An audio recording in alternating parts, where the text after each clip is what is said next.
రాయదుర్గం నియోజకవర్గం వ్యాప్తంగా 4 మండలాల నుండి 9 మంది మట్కా బీటర్లు అరెస్ట్ చేసినట్లు రూరల్ సీఐ వెంకటరమణ తెలిపారు. రాయదుర్గం సర్కిల్ ఇన్స్పెక్టర్ కార్యాలయంలో విలేకరుల సమావేశంలో వెల్లడించారు.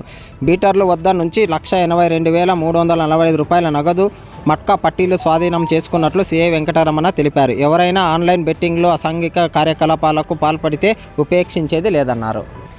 అనంతపురం జిల్లా రాయదుర్గం నియోజకవర్గ పరిధిలో రూరల్ మండలాలైన బొమ్మన, కనేకల్, డిహిరేహర్, గుమ్మగట్ట మండలాల్లో చాలామంది ప్రజలు ఈ మధ్య సెల్ ఫోన్లు ఆన్లైన్లో మట్కా ఆడుతున్నారనే సమాచారం మేరకు, అలాగే కొంతమంది డైరెక్ట్గా కూడా మట్కా పట్టీలు రాస్తున్నారనే సమాచారంతో ఏకకాలంలో 4 మండలాల్లో 4 ఎస్ఐలతో పాటు ఎస్పీ గారి ఆదేశాల మేరకు డిఎస్పీ గారి పర్యవేక్షణలో మట్కా పైన రైడ్ చేయడం జరిగింది. 9 మందిని అరెస్ట్ చేసి మొత్తం 182,500 రూపాయలు సీజ్ చేసి వాళ్ళ మీద కేసు నమోదు చేయడం జరిగింది.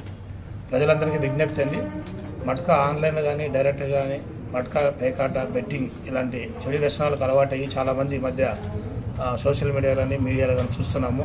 ఆత్మహత్యలు చేసుకొని కుటుంబం అప్పుల పాలయ్యేసి చాలా ఇబ్బందులు పాలవుతున్నారు. దయచేసి ప్రజలందరూ గమనించి ఇలాంటి ఆన్లైన్ వ్యసన గేమింగ్స్ అయినా మట్కా కావచ్చు, బెట్టింగ్ కావచ్చు, పేకాట వాడికి దూరంగా ఉండాలని ప్రజలకు విజ్ఞప్తి చేస్తున్నాం. ఇలాంటి ఈ గేమింగ్, ఈ అసాంఘిక కార్యక్రమాల గురించి ఏమైనా మీకు ప్రజలు ఏమైనా సమాచారం తెలిస్తే మాకు సమాచారం ఇవ్వాల్సిందిగా కోరుతున్నాం.